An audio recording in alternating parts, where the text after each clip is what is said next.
ओम गणेशाय नमः। ओम नमः शिवाय। मैं निखिल ज्योतिष आचार्य आप सभी का मेरे चैनल पर पुनः स्वागत करता हूं। आशा करता हूं कि आप सभी स्वस्थ होंगे। महादेव की कृपा आप सभी पर सदैव बनी रहे। ये वीडियो कुंभ यानी कि एक्वेरियस के लिए बहुत विशेष है, क्योंकि वीडियो है मई 2025 के मासिक राशिफल के बारे में।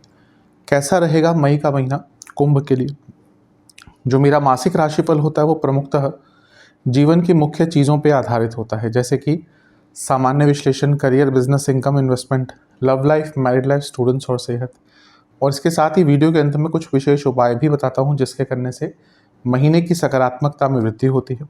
यदि आपकी लग्न राशि या चंद्र राशि कुंभ है, दोनों ही गाइडेंस के लिए इस राशिफल को देख सकते हैं।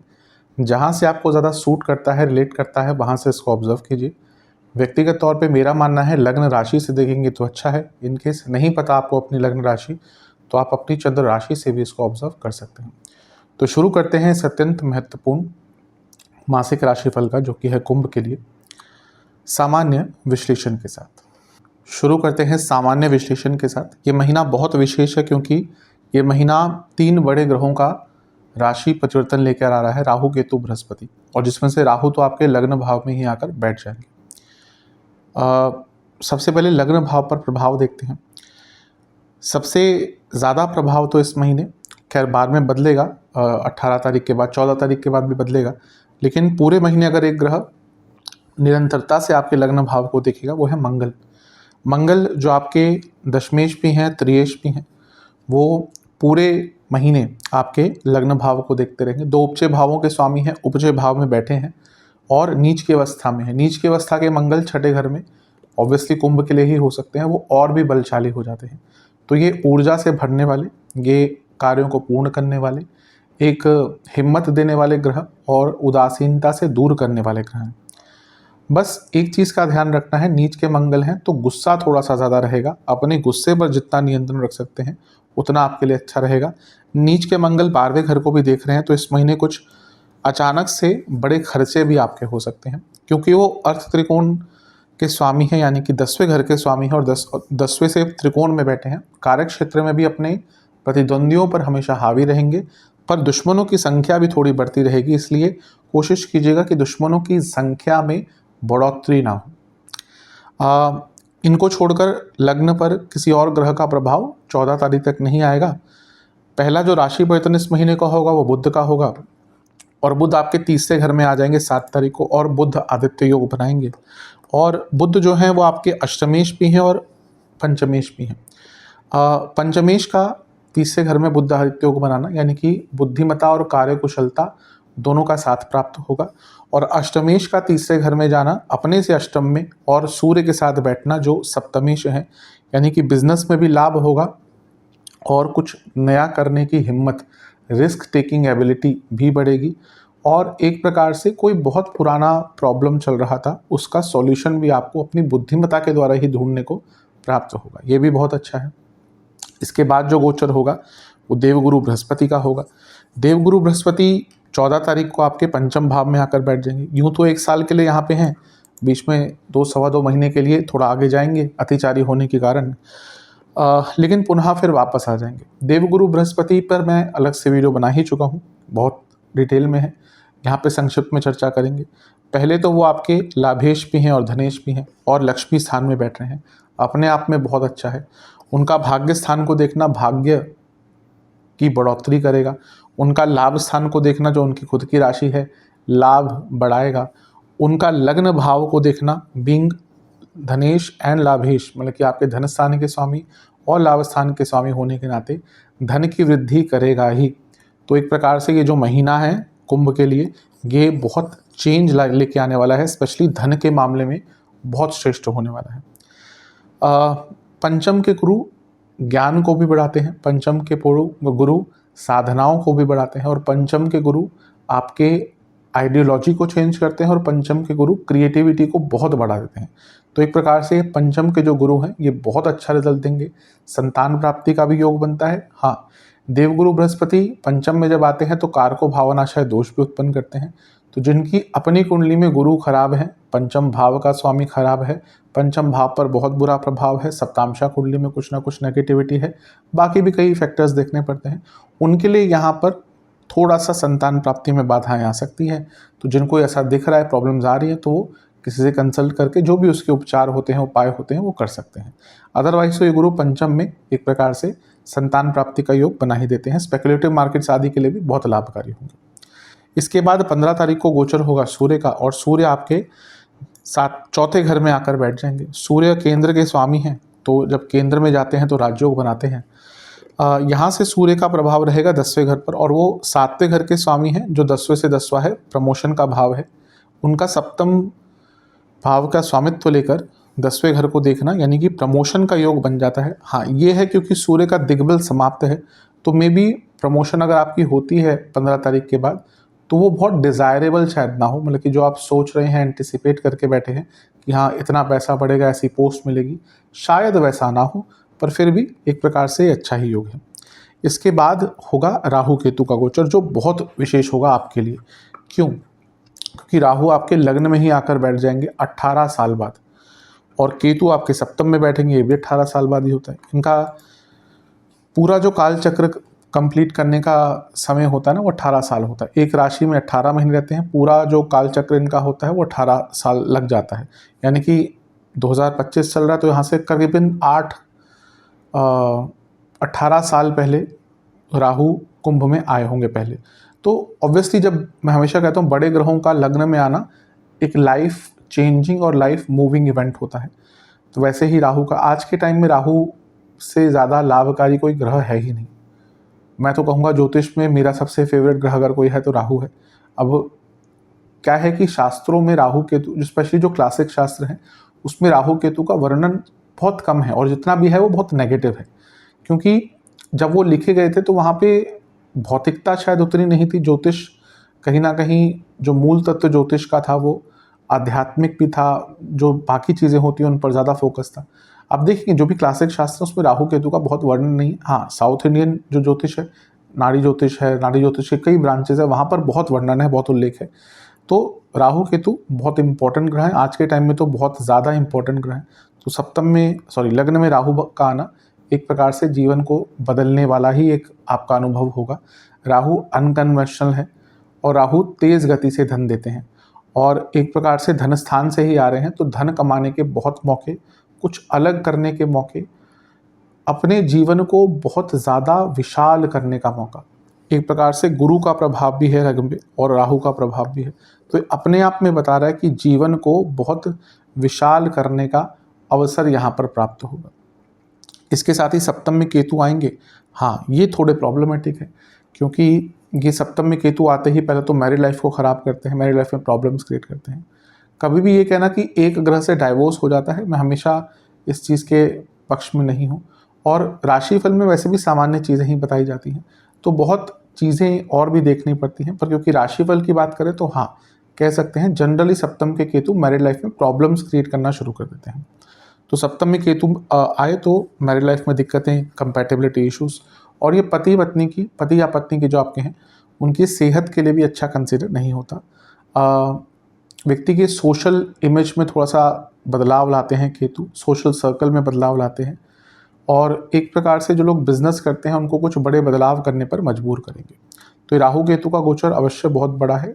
जैसे ये मासिक राशिफल खत्म होंगे, राहु केतु पर ही वीडियोस आना शुरू हो जाएंगे। इसके बाद एक गोचर और होगा बुध का 23 तारीख को, और 23 तारीख को बुध आपके चौथे भाव में आकर बैठ जाएंगे, और फिर से बुध आदित्य योग बनाएंगे। बुध जो है वो आपके अष्टमेश हैं और चौथे घर में आ गए, तो ये पैतृक संपत्ति से जुड़ा कुछ प्रॉब्लम था उसको सॉल्व कर सकते हैं। यहाँ पे क्योंकि वो सूर्य के साथ बैठे हैं तो ये और भी उस चीज़ की प्रबलता को बढ़ाता है, और यहाँ पर अचानक से घर में भी धन का लाभ हो सकता है। लेकिन क्योंकि यहाँ पे सूर्य हैं जो आपके मित्र ग्रह नहीं हैं, और अष्टम के बुध आ गए, अचानक से 23 तारीख के बाद घर में कलह कलेश शुरू हो सकते हैं। बुध का चौथे घर में आकर 10वें घर को देखना, और 10वें से अष्टम और लग्न से अष्टम का होना, स्वामित्व होना, यानी कि कार्यक्षेत्र में जॉब चेंज के योग भी आपके 23 तारीख के बाद बहुत बनते हैं। ओवरऑल ये महीना बहुत बड़े बदलाव का दिख रहा है। विशेष प्रेडिक्शंस, ये महीना आपकी इंट्यूशन बहुत अच्छी रहेगी। ये महीना आप चीज़ों को समझ पाएंगे, एम्ब्रेस कर पाएंगे, एक्सेप्ट कर पाएंगे, उसमें इन्वॉल्व हो पाएंगे और आगे बढ़ पाएंगे। फैमिली को सपोर्ट दीजिए और फैमिली का सपोर्ट लीजिए। फैमिली का सपोर्ट जिस व्यक्ति को मिलता है उसका इमोशनल एंगल, इमोशनल लाइफ उसकी अच्छी रहती है, बाकी भी सपोर्ट मिलता ही है, उससे वो आगे बढ़ पाता है। बहुत इंपॉर्टेंट होता है, अगर कोई व्यक्ति को फैमिली का सपोर्ट मिल जाता है तो उसकी जर्नी जो एक आगे बढ़ने की है वो तो अपनी है, पर उसको एक सपोर्ट अवश्य उसमें प्राप्त होता है। यात्राएं इस महीने बहुत होती हुई दिख रही हैं। अपना केयर कीजिए, ये महीना सेल्फ केयर का भी है, जहाँ पे आपको अपनी ज़रूरतों का ध्यान रखना है। अपनों की ज़रूरतों का ध्यान तो हमेशा रखते ही हैं कुंभ वाले, उनकी आदत होती है, पर यहाँ पर अपनी ज़रूरतों का भी ध्यान देना है। थोड़ा रिलैक्स रहिएगा, मे बी 1-2 दिन की छुट्टी पे जाइएगा, मेडिटेशन कीजिएगा, और सबसे इम्पॉर्टेंट बात है कि थोड़ा पोलाइट रहिएगा। कभी कभी राहु क्या है ना, राहु लग्न में थोड़ा सा व्यक्ति को ये एहसास दिलाते हैं कि मैं सबसे श्रेष्ठ हूँ। थोड़ा बहुत गुरु की तरह उनका प्रभाव लग्न में होता है, अलग ही लेवल का। लेकिन राहु, गुरु तो फिर भी थोड़ा सा ईगो है, लेकिन सुपीरियरिटी कॉम्प्लेक्स भी कह सकते हैं जब लग्न में गुरु होते हैं। लेकिन राहु उसको बहुत एक्सट्रीम तक लेके जाते हैं, उस व्यक्ति को फिर लगता है कि मैं ही श्रेष्ठ हूँ, मैं विशेष हूँ। तो इस चक्कर में क्या होता है ना, अपने दूर होना शुरू हो जाते हैं। तो उस पर बहुत ध्यान दीजिएगा, बहुत ज़्यादा ओवर बर्डन भी अपने पर मत लीजिएगा। अगर मोटे मोटे तौर पर देखो तो ये महीना आपका काफ़ी अच्छा दिख रहा है। चलते हैं करियर की तरफ। जहाँ तक करियर की बात है, ये महीना बहुत बड़े बदलाव लेकर आएगा।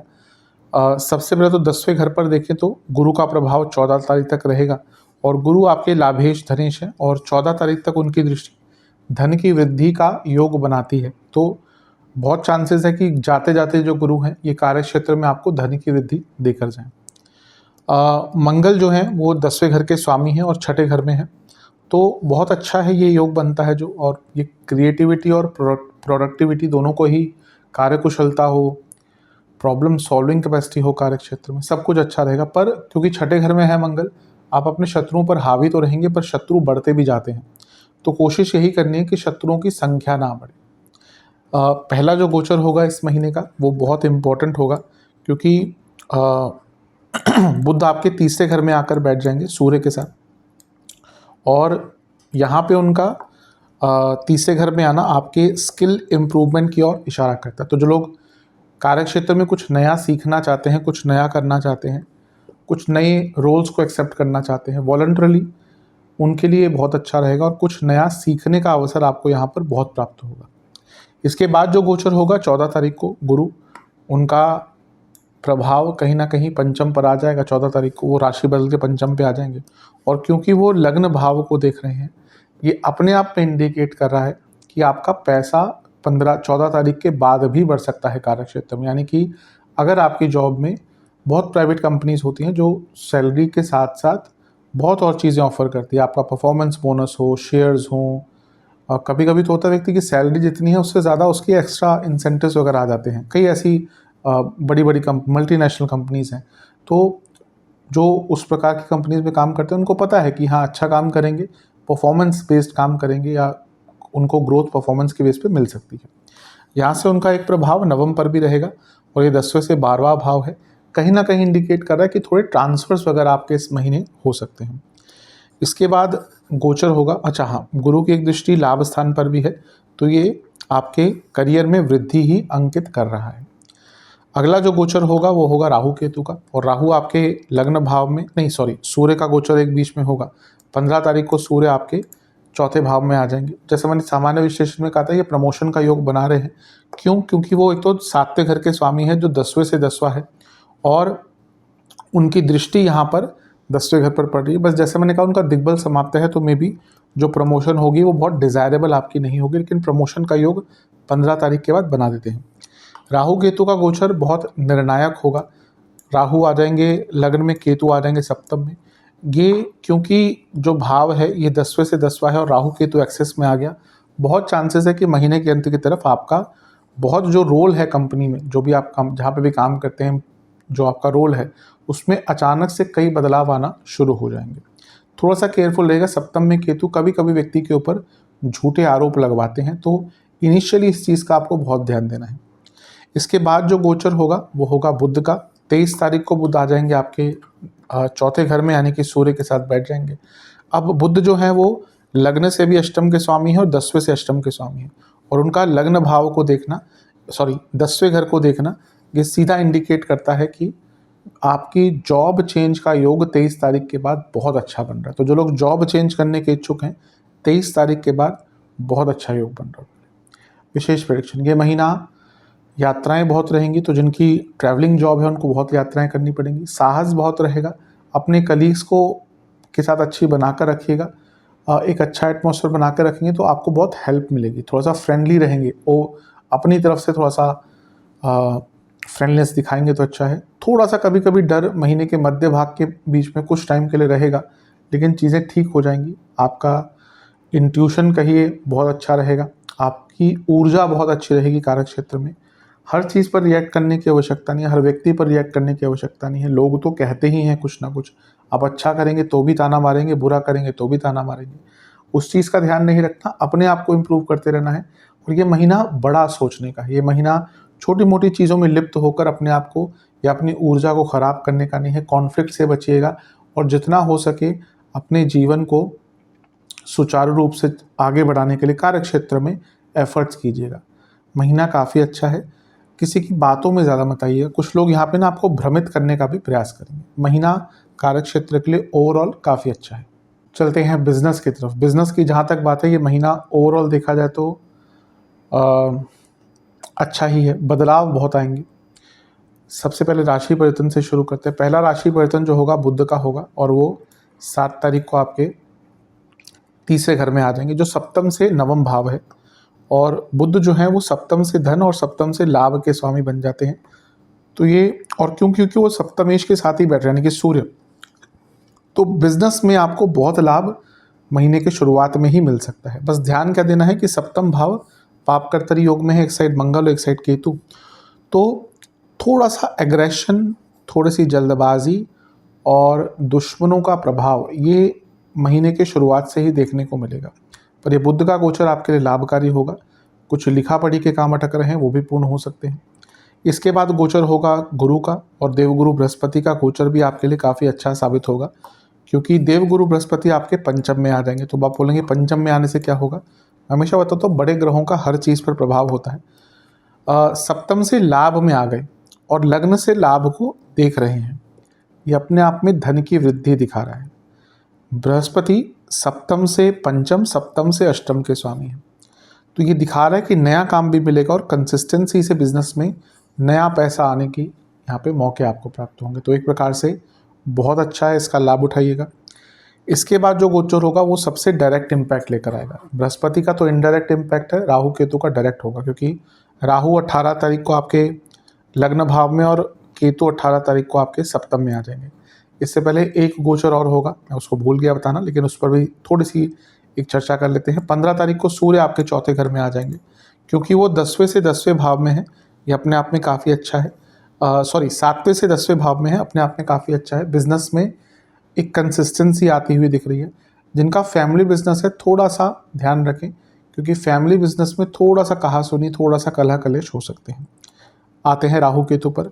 राहु केतु सीधा सप्तम पर प्रभाव डाल रहे हैं, क्योंकि उनकी एक्सेस आ गई यहाँ पर, इनको एक्सेस कहते हैं, राहु केतु की एक्सेस। राहु केतु ऋण है, स्पेशली केतु, लेकिन ना ये कार्मिक ग्रह है, ये सीधा कनेक्शन आपके पुराने जन्म से दिखाते हैं। कुंडली में भी जहाँ पे राहु केतु है ना, वो एक्सेस आपके जीवन का बहुत एक महत्वपूर्ण अंग बन जाती है। वही बताती है कि आपका औचित्य क्या है, आप क्या ऋण लेकर आए हैं, क्या कर्म या कार्मिक क्या आपके बंधन हैं, वो आप क्या लेकर आए हैं। खैर वो अलग टॉपिक है। यहाँ पे क्योंकि केतु का प्रभाव सप्तम में आ रहा है, ये इंडिकेट करता है कि बिजनेस में बहुत बड़े चेंजेस लाने का मौका मिलेगा। आपको टेक्निकली थोड़ा सा एडवांस बनना पड़ेगा, पर अगर बहुत टाइम से कुछ चेंजेस लाने का प्रयत्न कर रहे हैं बिजनेस में, तो सबसे अच्छा टाइम है। हाँ, कभी कभी क्या होता है, सप्तम में जब केतु आते हैं, अब मैं ये आते हैं क्यों बोल रहा हूँ, क्योंकि 18 महीने तक रहेंगे, तो कभी कभी कुछ बंधन उत्पन्न करते हैं, कोई पेमेंट अटकाते हैं, लेकिन वो टेम्पररी होगा। मेनली क्या है, वो थोड़ा सा आपको चेंज करने पर मजबूर करेंगे और आपको अपने कंफर्ट जोन से बिजनेस में निकालने को मजबूर करेंगे। इसके बाद बुध का गोचर होगा, और बुध आपके चौथे घर में आकर बैठ जाएंगे, जो सप्तम से 10वां है। और जैसा मैंने तो पहले बताया था कि वो सप्तम से धन और सप्तम से लाभ के स्वामी बनते हैं, यानी सप्तम से दूसरे के, सप्तम से 11वें के, और वो सप्तमेश के साथ ही बैठे हैं। तो ये भी धन की वृद्धि महीने के अंत में दिखा रहा है। ऐसा लगता है कि महीने के अंत में यानी कि 23 तारीख के बाद कोई बहुत बड़ा अवसर आपको अपने बिजनेस में, नया काम आपको प्राप्त हो सकता है। तो महीना अच्छा है। विशेष प्रेडिक्शन, बहुत सेलिब्रेशंस के मौके मिलेंगे। कुछ लीगल कार्रवाइयाँ चल रही थी वो अंत हो सकती है, कॉम्प्रोमाइज़ हो सकती है। अपने व्यवहार में शालीनता रखिएगा, वरना बहुत लोगों से कॉन्फ्लिक्ट्स होने वाले हैं इस महीने। पैसा अवश्य आएगा, पैसे को यूटिलाइज़ कीजिएगा। बहुत नए मौके आएंगे। ये हो सकता है कि जो नए मौके आपको प्राप्त हो वो नॉर्मल ना हो, बल्कि नॉर्मल से हटके कुछ नए मौके प्राप्त होंगे। तो तैयार रहिएगा उनको एक्सेप्ट करने के लिए। अगर फ्लेक्सिबल रहे, अगर चैलेंजेस को तैयार करने के लिए या एक्सेप्ट करने के लिए रेडी रहे, तो ये महीना आपको कुछ ना कुछ बहुत बड़ा लाभ देकर जा सकता है। महीने के अंतिम भाग में थोड़ा सा नुकसान आपका होता हुआ दिख रहा है, तो महीने के अंत में थोड़ा सा केयरफुल रहे। अपने कलीग्स के साथ, पार्टनर के साथ आराम से बात करें। और जैसा मैंने कहा था बीच में एक बार, फैमिली बिजनेस है, बहुत केयरफुल रहें, क्योंकि दिखा रहा है कि फैमिली बिजनेस में टेंशन उत्पन्न हो सकती है। लेकिन मोटे मोटे तौर पर देखा जाए महीना अच्छा ही है आपका। चलते हैं इनकम, इन्वेस्टमेंट, एक्सपेंसेस की तरफ। इनकम के लिए तो महीना अच्छा ही है, बढ़ता ही जाएगा, बेटर ही होता जाएगा। 12वें घर के 11वें भाव पर गुरु की दृष्टि आ जाएगी 14 तारीख से। राहु 18 तारीख को आ जाएंगे। बहुत तेज़ गति से धन बढ़ाते हैं। यहाँ पर राहु गुरु का जो मिलन होगा, गुरु आपके लाभेश भी हैं, तो लग्न को भी देखेंगे, लाभ स्थान को भी देखेंगे, राहु को भी देखेंगे। तो महीने के मध्य भाग के बाद पैसा बढ़ेगा ही। इन्वेस्टमेंट की जहाँ तक बात है, शुरुआती 10 दिन अच्छे हैं, बीच के 10 दिन थोड़ा केयरफुल रहिएगा। ओवर एक्साइटमेंट, इमोशंस में बहकर गलत इन्वेस्टमेंट कर देंगे। महीने का अंतिम भाग बहुत अच्छा नहीं है इन्वेस्टमेंट के लिए। खर्चे बहुत होने वाले हैं इस महीने, भरपूर होने वाले हैं इस महीने, और खर्चे इस प्रकार के होंगे या इतने होंगे कि आप बहुत परेशान हो जाएंगे। थोड़े से खर्चे आपके अप्रैल से ही बढ़ना स्टार्ट हो गए होंगे, जैसे ही शनि आपके दूसरे घर में आए थे, और यहाँ पे भी खर्चे निरंतरता से बढ़ते हुए दिख रहे हैं। खर्चे इस महीने एक ऐसी चीज़ है, आपके एक्सपेंसेस, जो आपको बहुत तंग करने वाले हैं, और इसका प्रभाव महीने के शुरू से ही दिख जाएगा। अचानक से खर्चे होंगे, लीगल कार्यों पर बहुत खर्चे, दवाइयों पर बहुत खर्चे, कई उलझे हुए कामों को सुलझाना पड़ेगा, फ्यूचर प्लानिंग पर बहुत खर्चे होंगे। घर में कोई वृद्ध सदस्य हैं, उनकी सेहत पर या उनके रखरखाव पर बहुत ज़्यादा खर्चे होंगे। और इसके साथ ही अगर आपके घर में कोई पेट है तो उन पर भी खर्चा इस महीने थोड़ा अत्यधिक होता हुआ दिखा है। इलेक्ट्रिक इक्विपमेंट्स और वाहन, बहुत बड़ा खर्चा होगा इन पर। तो महीना थोड़ा सा एक्सपेंसेस के लिए, एक्सपेंसेस ज़्यादा दिखा रहा है। चलते हैं लव एंड रिलेशनशिप की तरफ। नो कॉन्टैक्ट सिचुएशन, बहुत अच्छा महीना है। अगर बातचीत बंद हो गई थी तो बहुत चांसेस है कि चीज़ें ठीक हो सकती हैं। रिसेंटली अगर बातचीत बंद हुई है, बस ईगो कम रखिएगा, क्योंकि ये हो दिख रहा है कि बात होगी स्टार्ट, लेकिन फिर से कोई ना कोई ऐसी बात आ जाएगी, पुरानी बात ऐसी आ जाएगी, वो ईगो फिर से बढ़ेगा और प्रॉब्लम हो सकती है दोबारा। तो इस पर ध्यान देना है, लेकिन चांसेस हैं। नए रिलेशनशिप के चांसेस महीने के मध्य भाग के बाद बहुत बढ़ जाएंगे। बहुत चांसेस है कि एक नया रिलेशनशिप, अच्छा रिलेशनशिप आपका इस महीने स्टार्ट हो सकता है। बस क्या है कि राहु भी लगने में आ रहे हैं, इसलिए ओवर एक्साइटमेंट में मत रहिएगा। कभी कभी क्या होता है कि रिलेशनशिप स्टार्ट होता है और व्यक्ति ओवर एक्साइटमेंट में कुछ ऐसी चीज़ें करता है, ऐसी चीज़ें बोलता है जो फिर प्रॉब्लम्स क्रिएट कर सकती हैं। इससे बचिएगा। जहाँ तक रिलेशनशिप की बात है, ठीक ठाक महीना है, बहुत बुरा तो नहीं कहूँगा। अगर ग्रहों के गोचर से शुरू करें तो पंचम में बुध आ जाएंगे, और वो तीसरे घर में बुध आ जाएंगे 7 तारीख को। पंचमेश है, बुध आदित्य योग बना रहे हैं। सबसे इंपॉर्टेंट बात है, अपने खुद के स्थान से 11वें में आ रहे हैं। तो रिलेशनशिप में जो चीज़ें रुकी हुई थी अभी, क्योंकि नीच के चल रहे थे, वक्री भी हो गए थे बहुत टाइम से, 2-3 महीने, तो कन्फ्यूजन रही होगी, अब वो दूर होगी। बुध आ जाएंगे पंचम भाव में, ये भी ठीक है, रिलेशनशिप को स्टेबिलिटी देंगे। इवन जो लोग रिलेशनशिप से मैरिज की तरफ बढ़ना चाहते हैं उनके लिए भी महीना अच्छा है। इसके बाद सूर्य का गोचर होगा 15 तारीख को। इसका कोई बहुत ज़्यादा इम्पैक्ट नहीं रहेगा, लेकिन थोड़ा सा गुस्सा और ईगो क्लैशेस बढ़ेंगे। यहाँ से ज़्यादा दिक्कत आएगी राहु केतु के गोचर से, क्योंकि राहु लग्न में आ रहे हैं, केतु सप्तम में आ रहे हैं। अब क्या होगा कि राहु का प्रभाव आएगा पंचम पर, तो ये थोड़ा ट्रस्ट इश्यूज लाना शुरू करेगा। और सप्तम में केतु, अब जैसा मैंने कहा, कुछ लोगों के लिए तो एक क्लैरिटी आ जाएगी कि हाँ भाई, अब इस व्यक्ति के साथ मैरिज में आगे बढ़ना है। जो कपल्स बहुत टाइम से चाह रहे थे कि रिलेशनशिप में आगे बढ़ना है, पर अभी भी नहीं बढ़ पाएंगे, दशा अंतरदशा अगर फेवरेबल नहीं है। कभी कभी होता है कि दोनों रिलेशनशिप में पर किसी एक की फैमिली नहीं मानती, या कोई एक पार्टनर तैयार नहीं होता। कोई बोलता, कभी कभी लड़का बोलता है कि मुझे और फाइनेंशियल इंडिपेंडेंस चाहिए, कभी कभी लड़की बोलती है कि मेरे को अभी और आगे बढ़ना है। तो जहाँ पे क्लैरिटी नहीं होगी ना कि फ्यूचर है कि नहीं, उनके बीच में बहुत प्रॉब्लम्स आ सकती है और इवन ब्रेकअप तक बात पहुँच सकती है। तो ये राहु केतु थोड़ा सा प्रॉब्लम्स क्रिएट करेंगे। एक और गोचर होगा बुध का, वो भी बहुत अच्छा नहीं, क्योंकि पंचमेश है और अपने से 12वें स्थान में बैठ गए। तो महीने के ना 18 तारीख के बाद फिर 23 तारीख के बाद यहाँ से बहुत प्रॉब्लम्स रिलेशनशिप में आना शुरू हो जाएगी। विशेष प्रेडिक्शंस, ये महीना कभी कभी आपको लगा कि रिलेशनशिप आपकी स्ट्रेंथ नहीं है, आपकी वीकनेस है, होता है कभी कभी।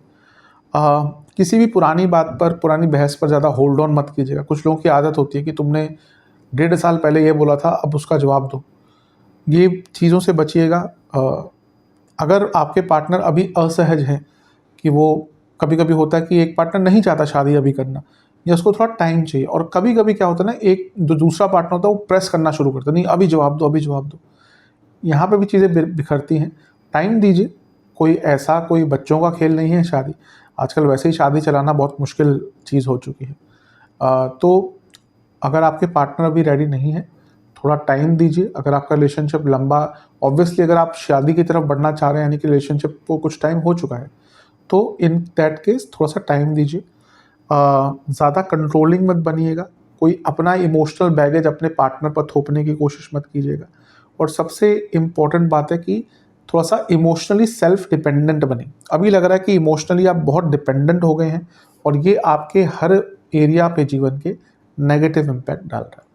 चलते हैं वैवाहिक जीवन की तरफ। वैवाहिक जीवन के लिए थोड़ा कष्टकारी महीना है, क्योंकि जो बदलाव हो रहे हैं उसमें से खासकर एक ग्रह का बदलाव, केतु का, ये बहुत अच्छा नहीं है।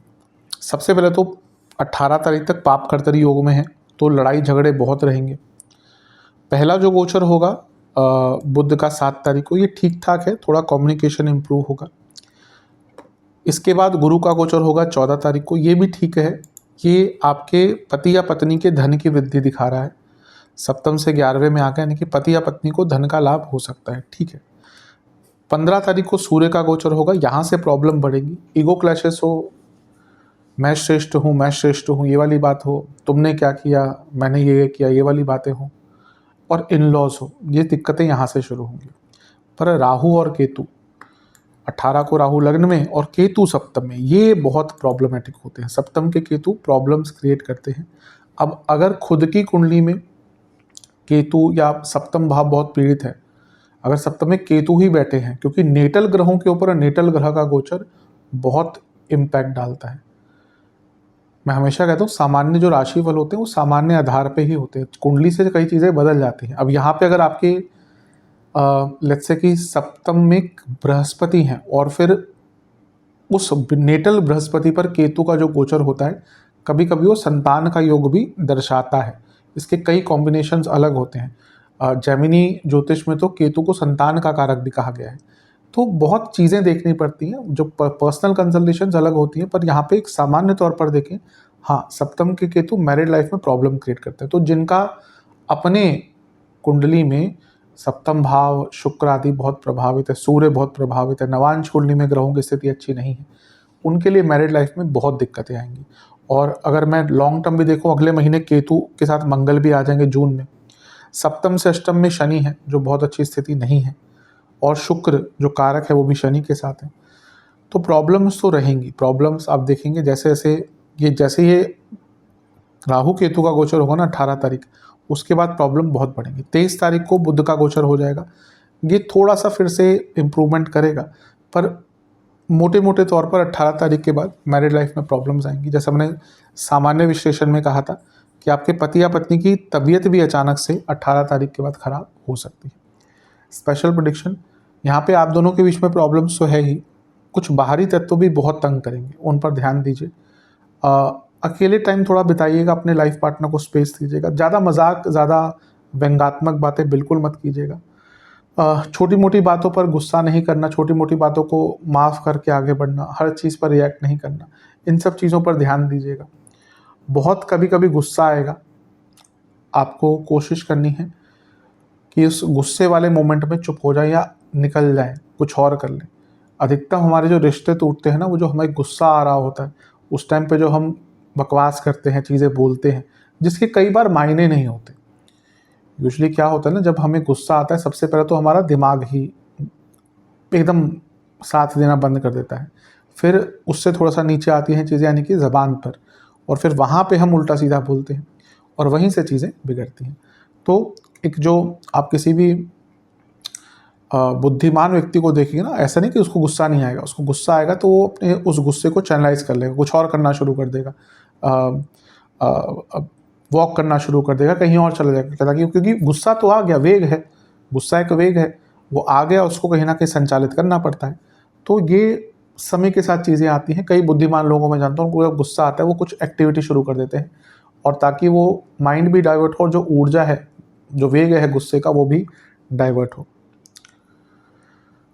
जिनकी कुंडली बहुत ख़राब है उनके लिए मैरिड लाइफ का अंत भी या अंत की शुरुआत भी यहाँ से हो सकती है। तो कुछ लोगों के लिए अवश्य मैरिड लाइफ में प्रॉब्लम्स बढ़ेंगी। चलते हैं स्टूडेंट्स की तरफ। जहाँ तक स्टूडेंट्स की बात है, पहले एग्ज़ाम से शुरू करते हैं। शुरुआती 10 दिन बहुत अच्छे नहीं हैं, बीच के 10 दिन बहुत अच्छे हैं, अंतिम 10 दिन बहुत अच्छे हैं।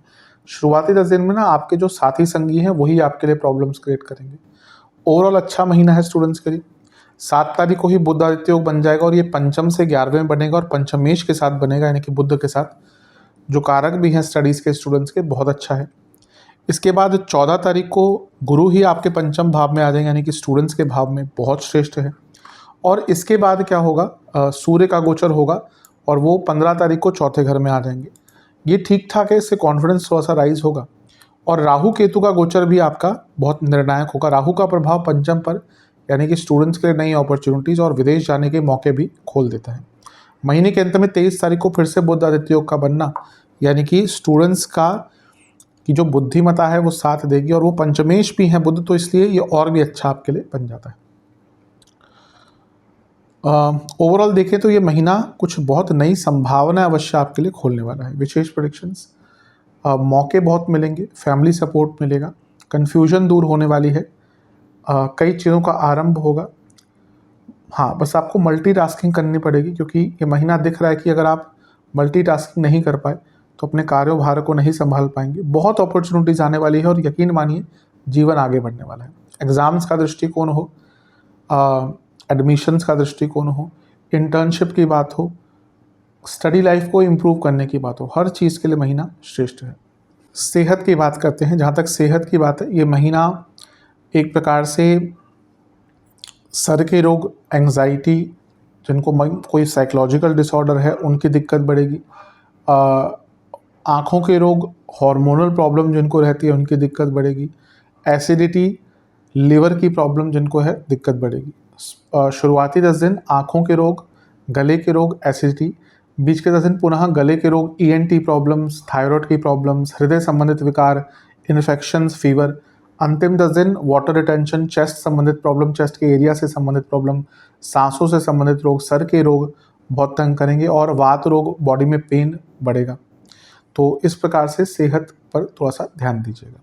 उपाय की बात करते हैं। 3 सरल उपाय करने हैं। बजरंग बली जी के मंदिर जाकर उनको एक मीठे पान का भोग लगाना है, हनुमान बाहुक का 2 बार और शनि चालीसा का 2 बार पाठ करना है, शिव जी के मंदिर जाकर शुद्ध दूध से फिर गंगा जल से अभिषेक करना है महादेव का, चंदन का तिलक लगाना है, सफ़ेद पुष्प की माला अर्पण करनी है, और कुछ गुलाब के फूल भी अर्पण करने हैं महादेव को, हलवे का भोग लगाना है, और ओम शंकराय नमः मंत्र का 108 बार जाप करना है, और पशु सेवा करनी है। ये उपाय कर लेंगे, अवश्य महीना आपका अच्छा रहेगा। आशा करता हूँ कि वीडियो काम आएगी। चैनल पर नए हैं सब्सक्राइब कीजिए, वीडियो को लाइक कीजिए। मिलता हूँ अगली वीडियो में, तब तक के लिए ओम नमः शिवाय।